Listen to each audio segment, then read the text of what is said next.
नारून में रामचंद्र जांगड़ा प्रकरण मामले का आज तीसरा दिन हो गया है और नारून थाने में धरने का आज तीसरा दिन है। इसी मुद्दे पर बातचीत करने के लिए रवि आज़ाद किसान नेता हमारे साथ मौजूद हैं।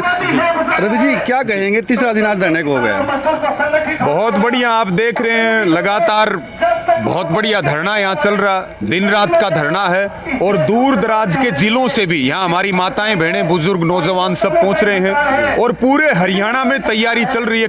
कल का दिन बहुत बड़ा है और कल हांसी में मैं तो हजारों की कह रहा, लेकिन ये संख्या लाखों में जाने वाली है। हरियाणा के एक एक जिले से, एक एक कोने से नौजवान भी, किसान भी, हमारी माताएं बहनें भी, हमारी खापें भी, हमारे टोलों से बहुत बड़ी संख्या ट्रैक्टर ट्रालियों और गाड़ियों में आएगी। मैं तो कहता हूं केवल एसपी ऑफिस का घेराव नहीं होगा, कल पूरी हांसी में किसान ही किसान नजर आने वाला है। इनको पता चलेगा किसान की ताकत क्या। बार बार ये लोग जो है बार बार हमारे सत्ता, ये बार बार परीक्षा ले रहे हैं और हमने बार बार परीक्षा दी है जी। लेकिन फिर कल मौका, कल फिर परीक्षा देंगे, फिर जीतेंगे, फिर इनके गोडे टिकवाएंगे जी। किसान बार बार कहते हैं कि रामचंद्र जांगड़ा के पीएसओ ने उसको चोट मारी है। एसपी महोदय कहती है कि वो अपने आप या फिर ब्रेन हेमरेज की। मुझे आप एक चीज बताइए, कोई भी मामला एक सामान्य सा मामला होता है, आप पुलिस के किसी अधिकारी से बात करते हैं, वो आपको क्या जवाब देता है कि जांच चल रही है और जब तक जांच चल रही है तब तक हम कुछ भी नहीं बता सकते। ये बात कहते हैं कि नहीं कहते? इस मामले में आप एक चीज देखिए, जिसको चोट लगी है वो जो है अभी वेंटिलेटर के ऊपर है, उसने अपने बयान दर्ज नहीं करवाए हैं, उसके बावजूद बगैर जांच के, मैं बड़ी टेक्निकल बात कर रहा, और एक जिले की पुलिस की मुखिया ये बयान दे रही है, तो ये सोचने की बात है कि कानून व्यवस्था कहाँ है और कानून व्यवस्था किन के हाथ में है और कानून व्यवस्था किन के इशारे पे चल रही है। एक छोटा सा मामला, अगर कोई आपको एक थप्पड़ मार दे, आज आप थाने में चले जाइए, आईओ यही जवाब देगा, एसएचओ डीएसपी यही जवाब देगा, जांच जारी है, जांच के बाद बताओगे। और यहां तो जो पीड़ित है वो वेंटिलेटर के ऊपर पड़ा है और उसके बाद एसपी जो है बगैर किसी मेडिकल रिपोर्ट के, मैं एसपी को चैलेंज करता हूं, जो बात उन्होंने कही है कि मिर्गी के दौरे आते हैं, वो दुनिया के किसी डॉक्टर से मेडिकल बनवा दे मिर्गी के दौरे का, हम उनकी सारी बात मानेंगे और अपने घर चले जाएंगे यहां से उठ करके। ये एसपी को कह रहा हूं मैं, ये एसपी जो है, हम एक महिला होने के नाते, एक बहन होने के नाते सम्मान करते हैं, लेकिन वो सीएमओ का और डॉक्टर का काम ना करें, वो पुलिस का काम करें जो उनका काम है, अपनी ड्यूटी संभालें। ये सांसद रामचंद्र जांगड़ा की प्रवक्ता बनकर के एसपी महोदया बात ना करें, ये हमारी उनसे निवेदन है, नहीं तो कानून से बिल्कुल विश्वास उठ जाएगा लोगों का अगर यही हाल चलता रहा तो जी। आपकी नज़रों में सरकार क्या चाहती है कि जिस तरह से कल अरविंद शर्मा का बयान आया कि आंखें फोड़ देंगे या हाथ तोड़ देंगे, क्या चाहती है आपकी नज़रों में? सरकार ये चाहती है कि इस प्रदेश में हिंसा फैले, सरकार ये चाहती है यहाँ लोग मरें और हम लाशों के ऊपर राजनीतिक रोटियां सेकें और इस पूरे समाज को हम बांट दें। तमाम सरकारें आ रही हैं, जाति मेरा निजी विषय है, मैं कौन सी जाति से संबंध रखता हूं वो केवल ब्याह शादी तक सीमित है, उसके अलावा जब हम समाज में आते हैं उसके बाद हम एक इंसान हैं और इंसानियत जिसमें है, हमारी एक ही जाति है, मानव जाति, और इंसानियत से बड़ा कोई धर्म नहीं है। आज मैं आपको एक बात कह रहा कि ये कहते हैं सबका साथ सबका विकास, ये जातिगत बातें कर रहे हैं। आपके खून में मेरे खून में क्या फर्क है? आप निकाल लो, किसी को खून की जरूरत होती है तो उस समय कोई जात पूछता? आप 10 जातियों का खून इकट्ठा कर लो, मुझे बता दो कि ये बनिए का है, ये ब्राह्मण का है, ये जाट का है, ये खाती का है, ये धोबी का, नहीं बता सकते। ये केवल और केवल ये फासिस्ट लोग हैं, इनकी पढ़ाई यही है, अंग्रेजों ने भी तो यही किया था, बांटो और राज करो, वही ये काम कर रहे हैं। ये चाहते हैं कि भाई वोट की राजनीति चलती रहे, लोग मुद्दों से भटक जाएं। मुद्दा है महंगाई, मुद्दा है बेरोजगारी, मुद्दा है 3 काले कानून, मुद्दा है एमएसपी, मुद्दा है किसान को डीएपी नहीं मिल रही, मुद्दा है किसान आत्महत्या कर रहा है, मुद्दा है किसान की फसल खराब हो चुकी है। अगली बुआई के लिए उसके पास पैसे नहीं है। मुद्दा है जो कंपनियां खाद के नाम पे किसानों को दूसरे प्रोडक्ट जबरदस्ती दे रहे हैं। ये चाहते हैं मुद्दों से ध्यान हट जाए, महंगाई से ध्यान हट जाए, लोगों को जाति पाति में बांटो, इनकी लड़ाई। लेकिन समझदार हो गए, सब पढ़े लिखे हैं। जब हम चाय बनाने वाले को प्रधानमंत्री बना सकते हैं और हरियाणा रोडवेज की बसों में थैला ठाने वाले, थैला ठा करके घूमने वाले खट्टर को मुख्यमंत्री बना सकते हैं, तो अब जनता इतनी बावड़ी नहीं है। बात इनको अपने दिमाग से निकाल देनी चाहिए। जी रवि जी, आपको नहीं लगता कि किसान अपना मुद्दा भटक गए हैं? 3 कानूनों के विरोध में किसान बैठे थे और अब सरकार एक जिले में मुकदमे रद्द कर देती है, 2 दिन बाद दूसरे जिले में मुकदमे दर्ज कर देती है, किसान वहाँ जमा हो जाते हैं, तो क्या लगता है? देखिए, मैं तो आपको एक बात कहना चाहूँगा, किसान इस देश की आत्मा है, इस देश का दिल है। किसान के ऊपर सारी टेढ़ियां हैं, जड़ यही है। ना तो ये कभी मुद्दों से भटकता है, ना किसी को भटकाता है।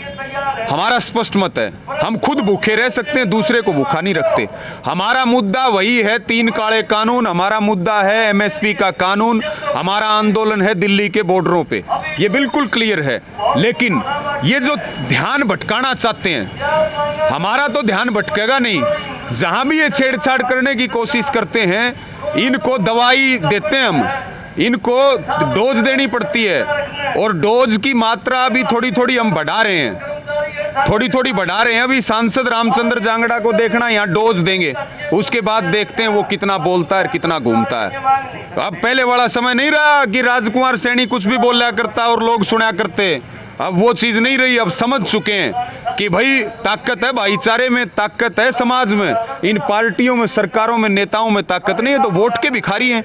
जी, ये थे किसान नेता रवि आजाद, जिन्होंने साफ कर दिया कि जब तक किसानों पर हुए मामले दर्ज खारिज नहीं कर देते और रामचंद्र जांगड़ा हुआ उसके पीएसओ पर मामला दर्ज नहीं कर देते, तब तक किसानों का धरना जारी रहेगा। विशेष सहयोगी विजेंद्र स्वामी के साथ रोहित पांचाल, सेजल न्यूज़।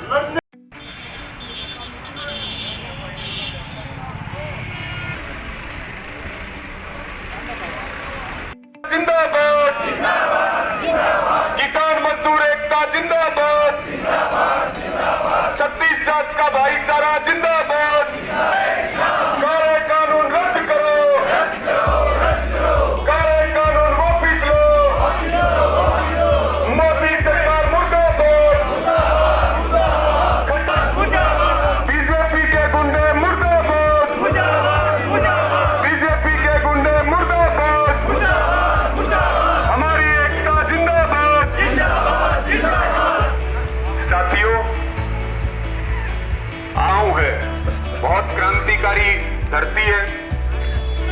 लंगर से लेकर के और पूरी सेवा पीने से सतरोल खाप की मजबूती के साथ इस आंदोलन में बहुत बड़ा योग, चाहे वो बॉर्डरों की बात हो, चाहे वो संयुक्त किसान मोर्चा की कोई भी कॉल हो, हमारे बीच में सतरोल खाप से प्रधान जी, मैं निवेदन करूंगा कि वो एक बार अपनी जगह पे जरूर खड़े हो।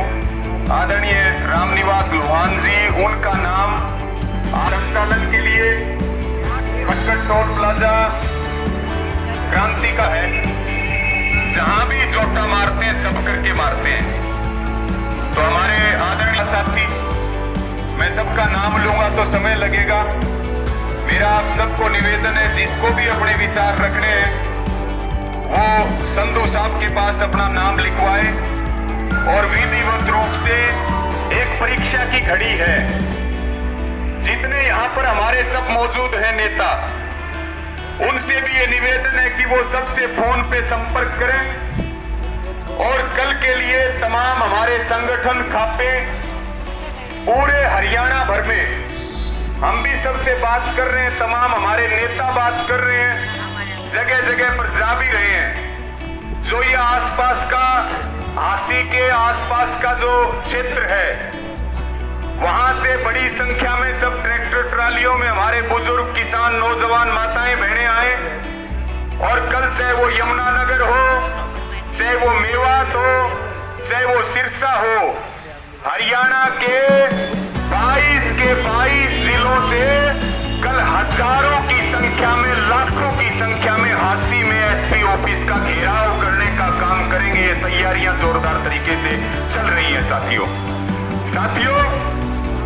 पुनः आपसे प्रार्थना है, टाइम बहुत थोड़ा बच रहा, कल के लिए पूरी ताकत लगा दो। एक अफवाह भी फैलाई जा रही थी, हमारे पास बहुत सारे फोन आए, किसी ने कुलदीप राणा जी के बारे में कहीं से सोशल मीडिया के ऊपर गलत कुछ डाल दिया। हालत भाई की नॉर्मल है, वेंटिलेटर पे है, लेकिन नाजुक बहुत है। अभी तक कोई सुधार की गुंजाइश नजर नहीं आ रही है, परिस्थिति ठीक नहीं है।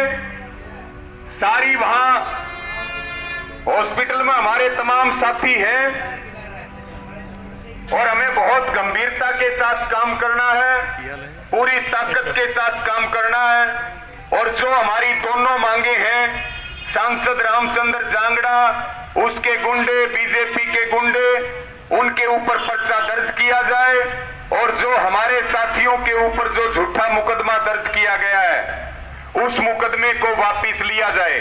मुख्यमंत्री कहता है कि लठ उठा लो, अब पुलिस वाले लाठियां नहीं मार रहे, अब जो बीजेपी के लोग हैं वो अपनी गाड़ियों में असला लेकर के चलते हैं, लाठी डंडे राड लेकर के चलते हैं, हथियार लेकर के चलते हैं। जो बात मुख्यमंत्री ने कही उसी को वो करने का काम कर रहे हैं, ये गुंडागर्दी कर रहे हैं, सबको हमें ध्यान रखना पड़ेगा। एक अंतिम बात और कहूंगा, एक और सांसद आया अरविंद शर्मा, कल आपने बयान सुना होगा। पहले मनीष ग्रोवर आता है, रोहतक में उसका इलाज किया गया, उसके बाद रामचंद्र जांगड़ा को डोज देने की तैयारी चल रही है, उसके गुंडों को और उसको। एक और सांसद आया है जो ये कह रहा है कि आंख उठाई तो आंख निकाल लेंगे और उंगली की तो हाथ काट देंगे। ये तालिबान है या ये हरियाणा है? देश की सबसे बड़ी पंचायत का जो चुना हुआ सदस्य है, ये उसकी भाषा है। ये इस आंदोलन को जातिगत रंग देना चाहते हैं। ये आंदोलन 36 जात का सब वर्गों का है और यहां जितने धरने पर बैठे, यहां भी 36 जात का भाईचारा बैठा है, न्याय के लिए 36 जात लड़ रही है। ऐसे लोगों का इलाज करना पड़ेगा। ये लोग समाज के दुश्मन हैं, ये आरएसएस और बीजेपी के एजेंट बन करके, और इन्होंने सुपारी ली है। एक नेता पिछली सरकार में आया था जिसने हरियाणा के भाईचारे को तोड़ने के लिए सारे काम किए। इस आंदोलन ने एक बार फिर सबको मिलाने का काम किया है, लेकिन ये 3 गुर्गे भाजपा ने फिर छोड़ दिए हैं। इसलिए ना ये समाज के हैं और ना समाज इनके साथ है। 36 जात का भाईचारा इस आंदोलन के साथ है और ये आंदोलन सबका है, वो कान खोल करके इस बात को सुन लें।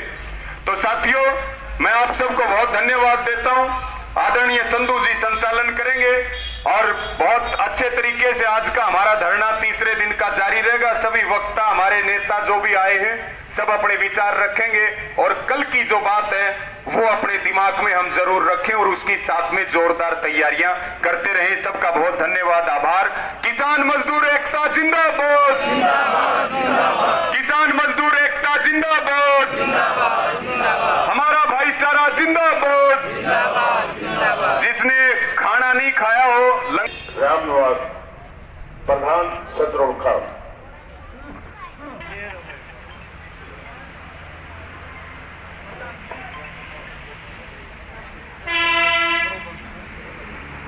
प्रार्थना है और थोड़ी ही दिक्कत थी, कल बीमारी की वजह से थोड़ा मजबूर सा था, इस करके मैं लेट भी था इधर थोड़ा। नाम लिखवा दें,